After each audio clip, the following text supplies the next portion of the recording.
talk about getting hooked on social media.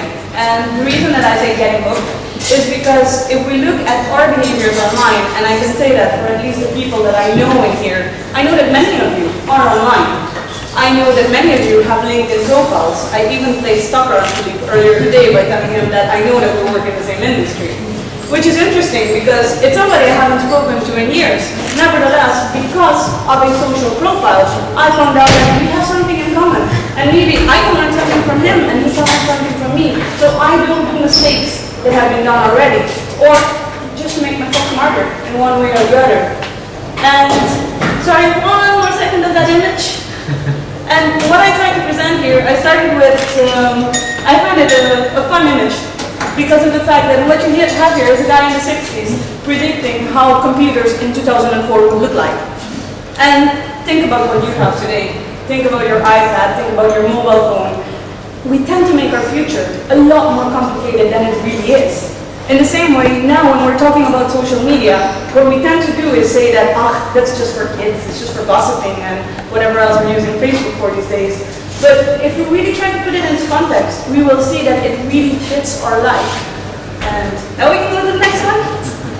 So basically, I decided to present this in 3 parts, because I think that Denise got a very important message, and that is, I am a brand, and so are you.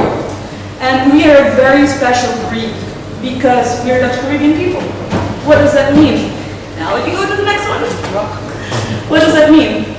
Basically, to tell you a bit of a story, I think the best way we can do it is to put it in a personal context. I'm a Ruben, in case nobody knew, but I know you all know. The second part of it is I went to Collegio. After I finished the Collegio, I went to Maastricht and studied marketing there.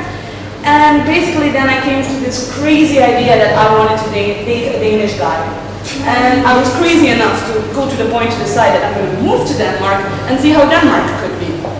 Well, how many of you have never had a network? 0. Nothing. Well, welcome. I have. I arrived in Denmark in 2005 and I didn't know anybody. And my sister would know that I'm extremely stubborn. So I don't like depending on people either. So the first thing that I told myself when I got to Denmark is that if my boyfriend's friends become my friends, and if I get a job because of my boyfriend, I'm moving out of this country. I need something to call my own. So basically, I started from scratch and I needed to find a job. And then, as somebody who just finished the university, which you've all experienced here in the Netherlands as well, you are in a foreign country, no matter what. And you're in a very competitive market. And you feel like I'm one in many. So how do I really differentiate myself? My grades at university, I mean, for those of you who know me, collegiate years were better than my university years. I mean, I arrived there and I felt that, do I really have something that other people don't have? And then actually I went back to that freaking flag you see up there. And I started thinking, what did my background give to me? Do you realize that the fact that nuestro papiamento, we spreken Nederlands, hablamos español, means a lot when you're considering working with international companies? You can just switch from one person to the other in 1 second. We take that skill for granted. We think that, oh my God, because I finally finished my SO in Collegio, and I finally got rid of all those languages and never have to do a language exam again, I never have to interact with these languages. Nevertheless, those language skills that you have are key skills that you can continue building on. The second part is the fact that we come from a multicultural background. And then, when we're 18, we decide to throw ourselves in a foreign country and tell ourselves that as young adults, we can survive in a culture that's completely different than our own. I've experienced so many friends of mine that say, oh my God, you can't compare it. My friend traveled months in India, and then they went trekking in Thailand, and then they did this and they did that. But they did it for 6 months on vacation. You actually went into a country and adapted to the country and learned how to live with foreigners in an extremely short period of time. And then you finished your university and then you went and got a job. Try to put that in a business context. What does it mean for you when they tell you that we've just outsourced to India and you're the new project manager? You need to learn to work with these guys. And next week, we've got a new client in Portugal and you need to be the account manager for that client. We have the ability that we can think as a Western European, but we can also think as a Southern European. We can think as an American, but we also can think as a Latin American.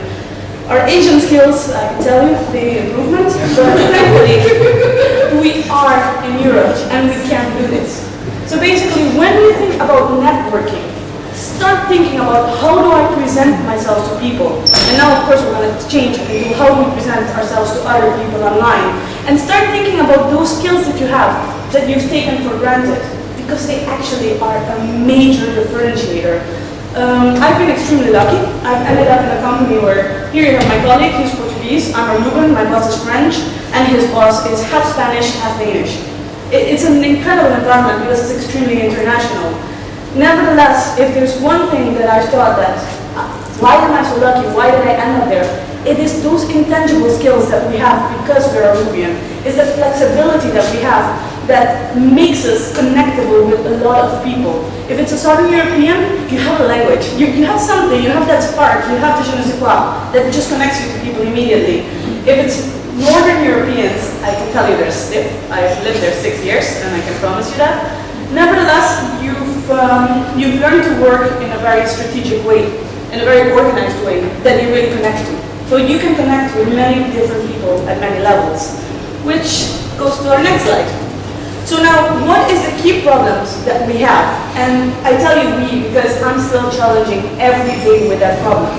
So I finished college in 2000, I finished university in 2005, and I've been living in Denmark ever since. So what's happened? My networks are spread all over the place. So let's think about my life in very, very simple terms. So who will help me?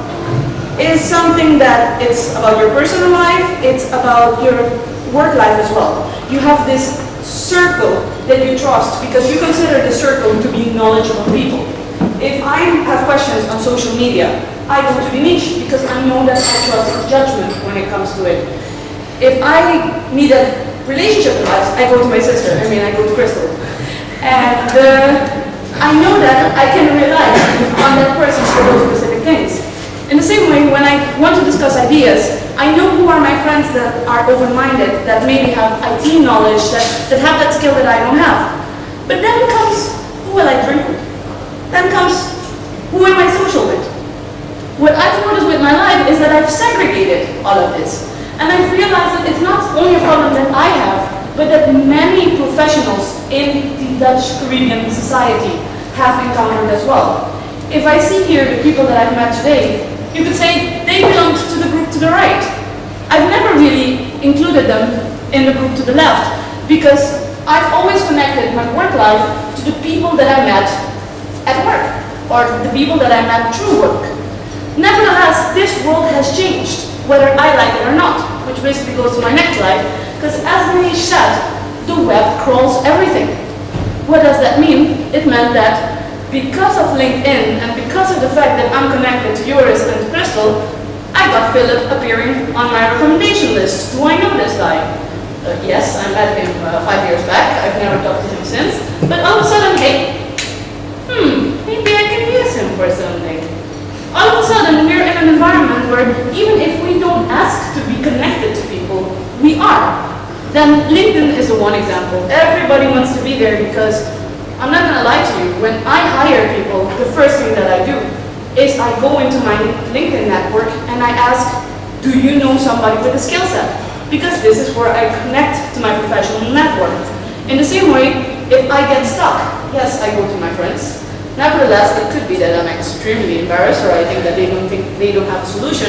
I don't know how many of you have actually tried the Q&A function of LinkedIn, but in whatever industry you are, if you feel that you have a question out there that there's somebody that you know that might have the answer, you should try using this tool because you actually get great answers and you end up connecting to people that you never thought you would. This is one behavior I have online. Then I have a lot of, Then I have a lot of items down there. We tend to be very selfish with information. How many of you has read an interesting article in relation to your profession in the last few weeks? Anybody? How many of you have shared it with other people?